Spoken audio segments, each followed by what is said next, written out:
மறுபடியும் உங்களை ஆண்டவருடைய நாமத்திலே வாழ்த்துகிறோம். நம்முடைய விசுவாசத்தினுடைய முற்பிதாக்கள் யார் என்றால் ஆபிரகாம், ஈசாக்கு, யாக்கோபு. இதிலே ஈசாக்கை குறித்து நாம் இன்றைக்கு கற்றுக்கொள்ள போகிறோம். எடுத்துக்கொள்ளுங்கள், ஆதியாகம புத்தகம் 26ஆம் அதிகாரத்தை நாம் புரட்டலாம். ஆதியாகமம் 26ஆம் அதிகாரம். இந்த 26ஆம் அதிகாரத்திலே 15 நாம் அங்கே 21 வாக்கியங்களை நாம் கற்றுக்கொள்ள போகிறோம். இந்த பகுதிக்கு நான் கொடுக்கிற ஒரு தலைப்பென்ன ஈசாக்கின் ஆசீர்வாதங்கள். ஆசீர்வாதங்களை நானும் நீங்களும் விரும்புகிறோம். ஆசீர்வதிக்கிற தேவன் நம்மோடு கூட இருக்கிறார். ஒரு மனிதன் ஆண்டவரே வருவானால் அவனை ரட்சித்து அவனை வழிநடத்தி அவனை ஆண்டவர் ஆசீர்வதிக்கிறவராய் இருக்கிறார். நானும் நீங்கள் எவ்வளவோ குளிர்ந்தியில் கிடந்தோம், ஆண்டவர் நம்மை இந்த மட்டுமாய் ஆசீர்வதித்திருக்கிறார். 3 குறிப்புகளை சொல்கிறேன். ஆதியாகமம் 26 எடுத்து வைத்துக் கொள்ளுங்கள். முதலாவது ஈசாக்கின் ஆசீர்வாதங்களை சொல்கிறேன்.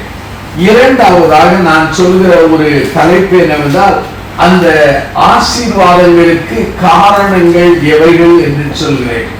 மூன்றாவது, ஈசாக்கு அந்த ஆசீர்வாதங்களை பெற அவன் என்ன செய்தான் என்பதை சொல்கிறேன். 3 குறிப்புகள். முதல் குறிப்பு என்ன? ஈசாக்கின் ஆசீர்வாதங்கள். முதல் ஆசீர்வாதம் 26ஆம் அதிகாரம் நான் 14வது அதாவது 12வது வாக்கியத்தை நான் வாசிக்கிறேன். ஈசாக்கு அந்த தேசத்தில் விதை விதைத்தான். கர்த்தர் அவனை ஆசீர்வதித்ததினால் அந்த வருஷத்தில் 100 மடங்கு பலன் அடைந்தான். இந்த சூழ்நிலை என்னவென்றால் பஞ்சம் நடக்கும் பொழுது ஈசாக்கு தேசத்தில் விதை விதைக்கிறார். விதைக்கும் போது அவருக்கு 100 மடங்கு பலன். 1 மடங்கு பலன் இருக்கிறதே கஷ்டம் இல்லையா? இது எத்தனை மடங்கு? 100 மடங்கு. அப்படியானால் இந்த இடத்துல ஈசாக்கினுடைய கையின் கிரியைகளை ஆசீர்வதித்தார். ஏனென்றால் அந்த காலங்களிலே அவன் செய்தது என்ன? விதைப்பது, அறுப்பது, விவசாயம். அப்படியானால் ஈசாக்கு கையின் கிரியைகளை ஆண்டவர் ஆசீர்வதித்தார். எப்படி ஆசீர்வதித்தார்? 100 மடங்கு. அதன் சூழ்நிலை என்ன? நல்ல மழை பெய்கிறது, பஞ்சம் இல்லாத காலம் அல்ல, பஞ்சம் வறட்சியிலே அவன் விதை விதைத்தான். கர்த்தர் அவனை ஆசீர்வதித்தார். அப்படியானால் முதலாவது நம்முடைய கையின் கிரியைகளை ஆசீர்வதிப்பார். நான் அடிக்கடி உங்கள் மத்தியிலே சொல்லி இருக்கிறேன், ஒட்டுகிறதான் ஒட்டும் என்று. நான் ஒரு மனிதன் முதுகு முழுவதும் எண்ணெயை தேய்த்து அந்த உளுந்து குவித்து வைக்கப்பட்டது, அதை உருண்டு எழுந்தால் ஒட்டுகிற உளுந்துதான் என்ன செய்யும்? ஒட்டும். நாம் என்ன உழைத்தாலும், என்ன திட்டமிட்டாலும், என்ன முயற்சி செய்தாலும் ஆண்டவர் எனக்கும் உங்களுக்கு எவைகள் தர வேண்டும் என்று விரும்புகிறார் அதான். ஆனால் ஈசாக்கு விதை விதைத்தான். எத்தனை மடங்கு? 100 மடங்கு. முதலாவது கையின் கிரியைகளில் ஆசீர்வாதம். இரண்டாவது ஆசீர்வாதம் ஆதியாகமம் 26 எடுங்கள். அங்கே 26, 22 நான் வாசிக்கிறேன். பின்பு அவளை விட்டு பெயர்ந்து போய் வேறொரு துறவை வெட்டினால் அதை குறித்து அவர்களுக்கு வாக்குவாதம் பண்ணவில்லை. அப்பொழுது அவன் நம் தேசத்தில் பழுகும்படிக்கு இப்பொழுது கர்த்தர் நமக்கு இடம் உண்டாக்கினார் என்று சொல்லி அதற்கு என்ன செய்தார்? ரெகோபாத். ஆனா இந்த இடத்துல பாருங்க, அந்த ஜனங்கள் சொல்கிறார்கள். யார் சொல்லுகிறார்கள் என்று சொன்னால் அபிமெலேக்கு அவருடைய மனிதர்கள் வந்து சொல்கிறார்கள். அதாவது பெலிஸ்தியர்கள் சொல்கிறார்கள், ஈசாக்கை பார்த்து எங்களை விட்டு போய்விடு. உடனே போய்விடுகிறார். ஒரு இடத்துல அவன் என்ன செய்தான்? துறவை உருவாக்குறார். இந்த ஆபிரகாம், ஈசாக்கு, யாக்கோபு 3 பேரும் 3 காரியங்களை செய்வார்கள். ஒன்று, அவர்கள் துறவை தோண்டுவார்கள், இரண்டாவது அவர் கூடாரம் போடுவார்கள், குடியிருக்க. மூன்றாவது பலிபீடம் கட்டுவார்கள், ஆராதிக்க. அங்கே துறவு அவர்களும் அவர்களுடைய கால்நடைகள் அங்கே தண்ணீருக்காக துறவை தோண்டுவார்கள். அவர்கள் குடியிருக்க கூடாரம் போடுவார்கள். மூன்றாவது என்ன? ஆண்டவரை ஆராதிக்க பலிபீடம் கட்டுவார்கள். அப்போ ஆபிரகாம் உருவாக்கின அந்த துறவை எல்லாம் தூர்த்து போட்டார்கள் விரோதிகள். ஆனா இவன் என்ன செய்தான்? இந்த தூர்த்து போட்ட துறவுகளை மறுபடியும் தோண்டி தன் தகப்பனால் தனக்கு அதுக்கு வைத்த பெயர்களை இடுகிறார். முதலாவது பாருங்க, ஒரு துறவை தோண்டுகிறார். துறவை தோண்டின பொழுது அந்த இடத்துக்கு ஏசேக்கு என்று பெயரிடுகிறார்கள். பிறகு சித்னா என்கிற துறவை தோண்டுகிறார். இங்கேயும் பெலிஸ்தர்கள் வந்து வாக்குவாதம் பண்ணுகிறார்கள். உடனே இன்னொரு துறவை அவன் தோண்டுகிறான். அங்கு யாரும் வாக்குவாதம் பண்ணவில்லை. உடனே அந்த இடத்துக்கு ரெகோபாத் என்று பெயரிட்டான், இடம் உண்டாக்கினார். முதலாவது கையின் கிரியைகளிலே ஆசீர்வாதம், இரண்டாவது இடத்தில் ஆசீர்வாதம். இல்லையா? இடத்தில் ஆசீர்வாதம். ஆண்டவர் நமக்கு இடத்தை உருவாக்குறார். அந்த இடம் எப்படிப்பட்ட இடம்? வாக்குவாதம் இல்லாத, சச்சரவு இல்லாத ஒரு இடத்தை உண்டாக்கினார். ஆண்டவர் இடத்தை உருவாக்கும் போது ஒரு ஆச்சரியம். அப்ப என்ன செய்தார்? கர்த்தர் நமக்கு இடம். முதல்ல கையின் பிரயாசத்திலே ஆசீர்வாதம், இரண்டாவது இடத்தில் ஊற்றில் ஆசீர்வாதம். இடத்தோடு என்ன? ஊற்று, அதுல ஆசீர்வாதம். மூன்றாவது ஆசீர்வாதம் என்ன? ஆதியாகமம் 26 எடுங்க. அங்க 26 26 பாருங்க. அபிமெலேக்கும் அவன் சிநேகிதனான அபிசாத்தும் அவன் சேனாதிபதியாகிய பிகாலும் கேராரிடத்திலிருந்து அவனுக்கு வந்தார்கள். அப்பொழுது ஈசாக்கு அவர்களை நோக்கி, ஏன் என்னிடத்தில் வந்தீர்கள்? நீங்கள் என்னை பகைத்து என்னை உங்களிடத்தில் இராதபடிக்கு துரத்தி விட்டீர்களே என்றார். அதற்கு அவர்கள், நிச்சயமாய் கர்த்தர் உம்முடனே கூட இருக்கிறார் என்று கண்டோம். ஆகையால் எங்களுக்கும் உமக்கு ஒரு ஆணை ஏற்பாடு உண்டாக வேண்டும் என்று நாங்கள் நிர்ணயம் பண்ணினோம். நாங்கள் உம்மை தொடாமல் நன்மையே உமக்கு செய்து உம்மை சமாதானத்தோடு அனுப்பிவிட்டது போல நீரும் எங்களுக்கு தீங்கு செய்யாதபடி உம்மோடு கூட உடன்படிக்கை பண்ணிக்கொள்ள வந்தோம். நீ கர்த்தரால் ஆசீர்வதிக்கப்பட்டவராமே என்றார். இந்த மூணாவது ஆசீர்வாதம் தெரியுமா? விரோதிகள் இவனோடு ஒப்புரவாக, இவங்களே ஒப்புரவாக. விரோதிகள் அவர்களை உணர்ந்து இவனை தேவன் ஆசீர்வதிக்கிறார், ஆகவே இவனோடு உடன்படிக்கை பண்ணிக்கொள்வோம் என்று வருகிறார்கள். அப்போ பைபிள் படிப்பாருங்க. முதல் ஆசீர்வாதம் என்ன? கையின் பிரயாசம். இரண்டாவது ஆசீர்வாதம் என்ன? இடம் அல்லது ஊற்று. மூன்றாவது ஆசீர்வாதம் என்ன? விரோதிகள் நம் பட்சத்தில் வருவார்கள். வேற வசனம் சொல்கிறது, ஒருவன் கர்த்தருக்குள் நன்றாக இருந்தால் அவன் சத்துருக்கள் அவனோடு சிநேகம் கொள்ளும்படி செய்வார். என் வாழ்க்கையில நான் தைரியமா சொல்வேன், எனக்கு ஒரே ஒரு விரோதி சாத்தான், வேற யாரும் விரோதியே கிடையாது. விரோதியா என்னை பகைத்தவர்களுக்காக நான் ஜெபிப்பேன். ஒரு காலகட்டத்தில் என்னை தேடி வந்து அவர் ஒப்புரவாயிருக்கிறார். அப்படியானால் விரோதிகள் நம்மோடு ஐக்கியப்படுகிறது ஒரு பெரிய ஆசீர்வாதம். எத்தனை ஆசீர்வாதம் சொன்னேன்? ஒன்று கையின் பிரயாசம், இரண்டாவது இடம் அல்லது ஊற்றின் ஆசீர்வாதம், மூன்றாவது விரோதிகள். விரோதிகள் நம்மை புகழ்கிறது கடினம், விரோதிகள் நம்மை பாராட்டுவது கடினம். விரோதிகள் வந்து சொல்ற, உம்மோடு கர்த்தர் என்ன செய்கிறார்? இருக்கிறார், நீர் ஆசீர்வதிக்கிறார். அப்ப மூணு ஆசீர்வாதம். இதிலிருந்து நீங்க ஜெபிங்க, ஆண்டவரே என் கையின் பிரயாசத்தை ஆசீர்வதி. வீடு இல்லாத எனக்கு ஒரு வீடை தாரும், நிலம் இல்லாத எனக்கு நிலத்தை தாரும், அல்லது சபைக்கு நிரந்தர ஒரு கட்டடத்தை தாரும், அல்லது எங்கள் பிள்ளைகளுக்கு நிலங்களை கொடு. பைபிள்ல போட்டிருக்கு, நீதிமான் தன் பிள்ளைகளுக்காக ஆஸ்திகளை என்ன செய்கிறார்? சேர்க்கிறார். நம்ம ஆஸ்திகளை சேர்ப்பதோ சேமிப்பதோ தவறு கிடையாது. அடுத்தவருடைய பணத்தை திருடுறதா என்னது தவறு. நீ உழைத்து செய்யறது தவறே கிடையாது. அப்போ மூன்று ஆசீர்வாதங்களுக்காக இன்னைக்கு ஜெபிங்க. சரி, இரண்டாவது குறிப்பு என்ன? இந்த ஆசீர்வாதங்களுக்கு காரணங்கள். காரணம் யார்? எடுங்க ஆதியாகமம் 26 எடுங்க, 12 பாருங்க. ஈசாக்கு அந்த தேசத்தில் விதை விதைத்தான், கர்த்தர் அவனை என்ன செய்தார்?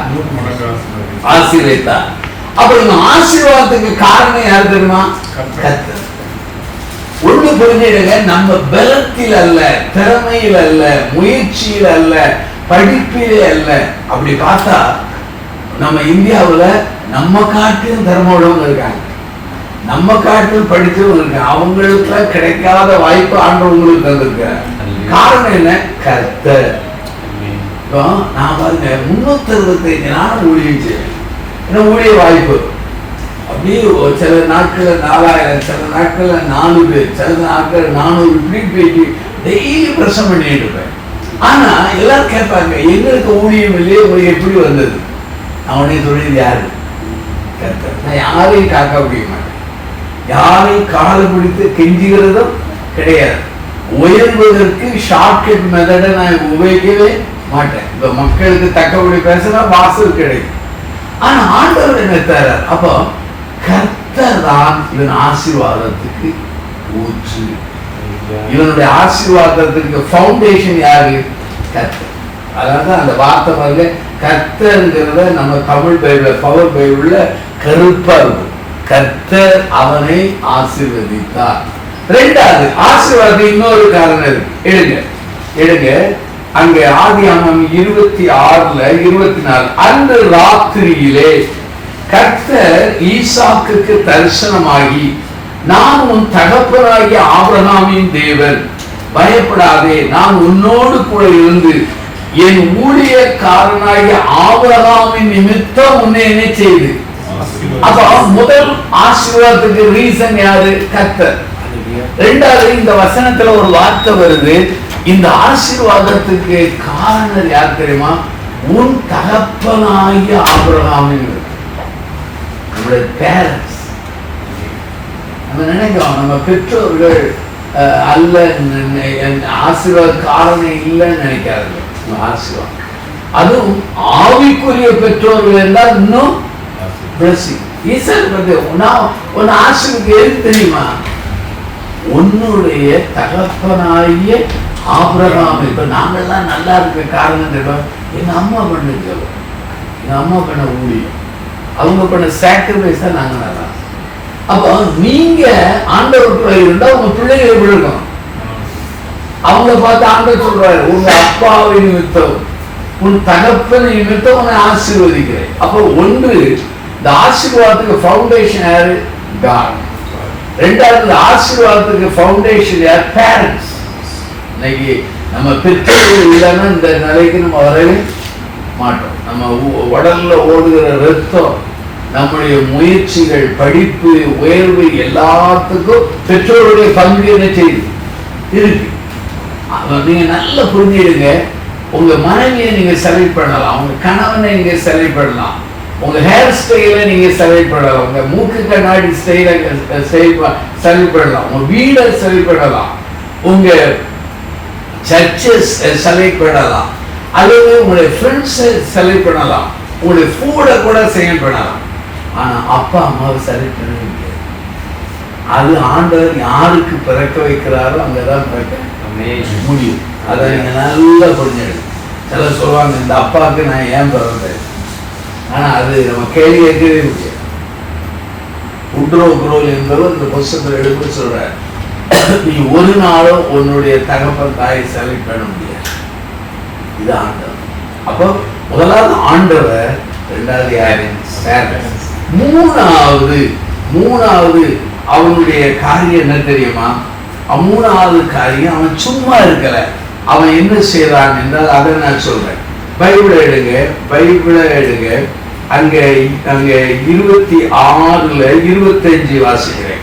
அங்கே அவன் ஒரு பலிபீடத்தை கட்டி கர்த்தருடைய நாமத்தை தொழுது கொண்டு அவன் தன் கூடாரத்தை போட்டான். அவனிடத்திலே ஈசாக்கின் வேலைக்காரர் ஒரு துறவை என்ன செய்தார்கள். இதை நம்ம படிச்ச போது எனக்கு ஒரு குறிப்பு. முதலாவது, இவனுடைய ஆசீர்வாதத்துக்கு ஃபவுண்டேஷன் காட். ரெண்டாவது, இவனுடைய ஆசீர்வாதத்துக்கு ஃபவுண்டேஷன் பேரண்ட்ஸ், ஸ்பிரிச்சுவல் பேரண்ட்ஸ். மூணாவது என்ன தெரியுமா?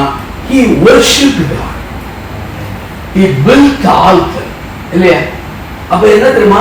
ஆண்டவருக்கு பலிபீடம் கட்டி அவன் ஆண்டவரை worship பண்ண. அப்ப முதல்ல கர்த்தர், ரெண்டாவது பேரண்ட்ஸ், மூணாவது என்ன தெரியுமா? இவனுக்கும் ஆண்டவர் இடையில் உள்ள ரிலேஷன், ரொம்ப ரிலேஷன். அந்த ரிலேஷன்ஷிப் எப்படி காமிச்சானா? பழைய ஏற்பாட்டுல ஆல்டர்னேட் நம்ம ஆராதிக்கிறதையும் ஆண்டவரை தொழுது கொள்வதிலும் தான் நமக்கு ஆசை. யார் யார் ஆண்டவரை தொழுது கொள்ளணும்னு அவங்க ஆசீர்வதிக்கிறார்.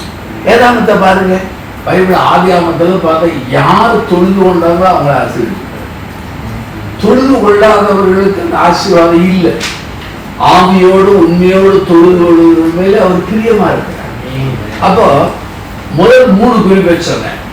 அவருடைய ஈசாக்கின் ஆசீர்வாதங்கள் என்ன? கையில் பிரயாசம். ஈசாக்கின் ஆசீர்வாதம் இடம் அல்லது ஊற்று. ஈசாக்கின் ஆசீர்வாதம் என்ன தெரியுமா? என்ன செய்தார்? அவருடைய விரோதிகள் அவனுக்கு ஒப்புரவாக. ரெண்டாவது, இந்த ஆசீர்வாதத்துக்கு அந்த ரூட்டு, அந்த ஃபவுண்டேஷன், அந்த ரீசன் என்னன்னா, ஒண்ணு கர்த்தர், ரெண்டாவது கர்த்தர் நமக்கு கொடுத்த ஆவிக்குரிய பெற்றோர்கள், மூணாவது இருந்தமா இவனுடைய லைஃப்ல பெர்சனலா ஆண்டவர். இப்ப இந்த நூற்றாண்டுல நம்ம ஈசாக்கு இருந்தா என்ன சொல்றாங்க தெரியுமா?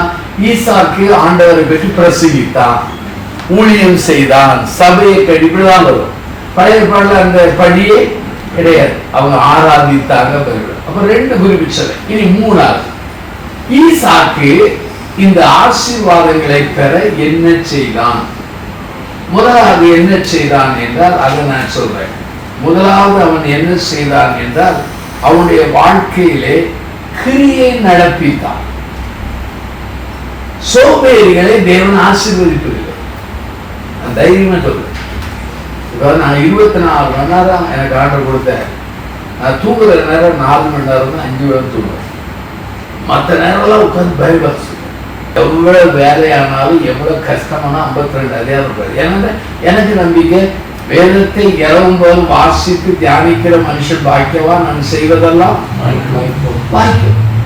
அது நான் அப்படியே நம்புறேன். அப்போ ஆண்டவர் சொந்தத்துல அப்போ நான் படித்த பாடம் என்ன தெரியுமா? சோம்பேறியா இருக்கிறவர்கள் தேவன் பயன்படுத்தினார். ஆதியாகமம் 26ஆம் அதிகாரம் 12ல இருந்து வாசிங்க. எங்கேயாவது அவன் சோம்பேறியா இருந்தானா விதை விதைத்தான்.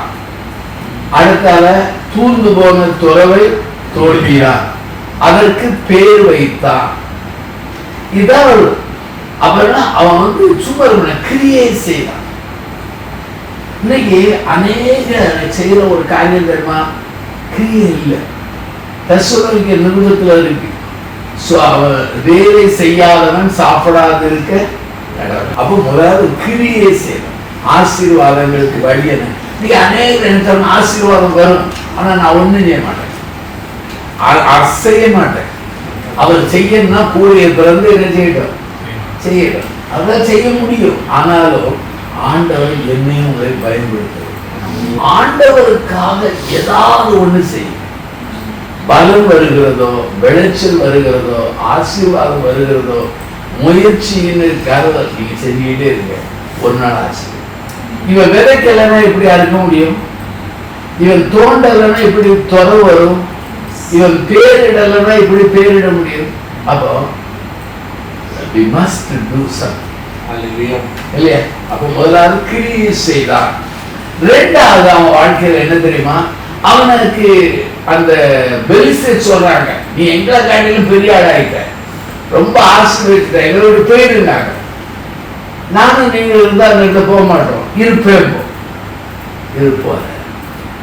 விட்டு கொடுக்கும் சுவாபம். இந்த சுவாபம் இன்னைக்கு அநேக விசுவாசிகள் ஊழியர் நிலத்தில் இல்லவே இல்லை. என் கணவன் மனைவிக்குள்ள கூட இல்லை. விட்டு கொடுக்கும் சுவாபம் வர வர வர பெற்றோருக்கும் பிள்ளைக்குள்ள வரும், கணவன் மனைவிக்குள்ள வரும், போறதுக்கு சபையாருக்குள்ள இருக்கு, வேலை செய்கிற இடத்துக்கு கூட விட்டு கொடுக்க முடியும். முதலாவது போங்க, நான் போயிட்டேன். ஏசுவாமி பேர்த்து கடனை கடற்கரை மக்கள் சொல்றாங்க, ஒரு பேய் பிடித்தவர்கிட்ட பேய் போய் பண்ணி நுழைஞ்சு அவ்வளவு பண்ணி சென்று போயிடுச்சு. உடனே ஜனங்க சொல்றாங்க, ஐயா நீ போயிடும். ஆண்டவர் பிடிவாதம் பண்ணல, மெதுவா போற, விட்டு கொடுத்து. இன்னொன்னு பாருங்க, ஒவ்வொரு முதல்ல சித்தனாவை, அது பிறகு பைபிள் பாருங்க, முதல்ல என்னது, என்ன பேரு, ஏசேக்கு, இன்னொன்னு சித்தனா, இந்த ரெண்டையும் தோன்றாங்க. அப்பவும் போறாங்க, வாக்குவாதம் பண்ணி நான் விட்டு போயிட்டேன். முதல்ல விட்டு கொடுத்தேன். அப்போ இவன் ஆசீர்வாதம் பெற வழி என்ன தெரியுமா? ஒன்று, அவன் வாழ்க்கையில கிரியை செய்தான். இரண்டாவது விட்டு கொடு. நான் அடிக்கடி ஜெபம் பண்றது, ஆண்டவரே இந்த விட்டு கொடுக்கும் சுவாபத்தை எனக்கு, நம்ம விட்டு கொடுத்தனால ஒன்றும் பிரச்சனை. சுவாமி எருசலேம் நேரம் சாகுற டைம்ல சிலுவைக்காக போயிட்டு இருக்காரு. சமாரியா ஜனங்கள் சொல்றாங்க, ஐயா எங்க ஊர்ல கூட கொஞ்ச நாள் தங்கு. அது இல்லப்பா அவசரமா போறேன்ற. உடனே அந்த ஜனங்களுக்கு ஆண்டவரை வெறுக்கிறான். உடனே யோவானும் யாக்கோவும் சொல்றாங்க, ஆண்டவரை எலியாவை போல வானத்துல இறங்கி என்ன செய்யணும், அக்கினி. உடனே ஆண்டவர் சொல்ற, உங்களுக்கு என்ன ஆவின்னு தெரியலையான்னு சொல்றாரு. அந்த சமயத்துல அவர் விட்டு கொடுத்து போறாரு. பிறகு எங்க தெரியுமா, அப்போஸ்தலர் 8ஆம் அதிகாரத்துல பிலிப்பு மூலமா சமாரியாவை வாசல்றாரு. அவர் முதலாவது கிரியை செய்யுங்க, இரண்டாவது விட்டு கொடுங்க, மூணாவது கடைசி குறிப்பு என்ன தெரியுமா, கடைசி குறிப்பு என்ன தெரியுமா, அவன் என்ன செய்தான் என்றால் விரோதிகளை ஏற்றுக்கொண்டு அவர்களுக்கு உபச்சாரம் செய்தார். பாருங்க, ஆதியாகமம் 26 எடுங்க, ஆதியாகமம் 26வது அதிகாரத்தை எடுங்க. அந்த 26ல ஆதியாகமம் 26 எடுங்க. அந்த 26ஆம் அதிகாரத்துல பாருங்க, அங்கே 30-37 அவன் அவர்களுக்கு விருந்து பண்ணினான், அவர்கள் புசித்து குடித்தார்கள். அதிகாலையில் எழுந்து ஒருவருக்கொருவர் ஆணையிட்டுக் கொண்டார்கள். பின்பு ஈசாக்கு அவர்களை அனுப்பிவிட்டான். அவர்கள் அவனிடத்திலிருந்து சமாதானத்தோடு எதை செய்தார்கள், ஒரு காலத்துல துரத்தினவங்க இப்ப வரும்போது அவன் அவர்களை மன்னித்து விருந்து வைத்தானே. நானும் நீங்க என்ன சொல்லுவாங்க, அன்னைக்கு துரத்தினிய சொல்லி நம்ம பார்ப்போம். இந்த 3 காரியம் இருந்ததுனால ஈசாக்கின் ஆசீர்வாதத்தில் செய்து. அப்ப 3 ஆசீர்வாதங்கள். ஆசீர்வாதங்களுக்கு ரீசன் என்ன, ஆசீர்வாதங்களை பெற இவன் செய்தார். எழுந்திருப்போம், பிரார்த்தனை செய்வோம்.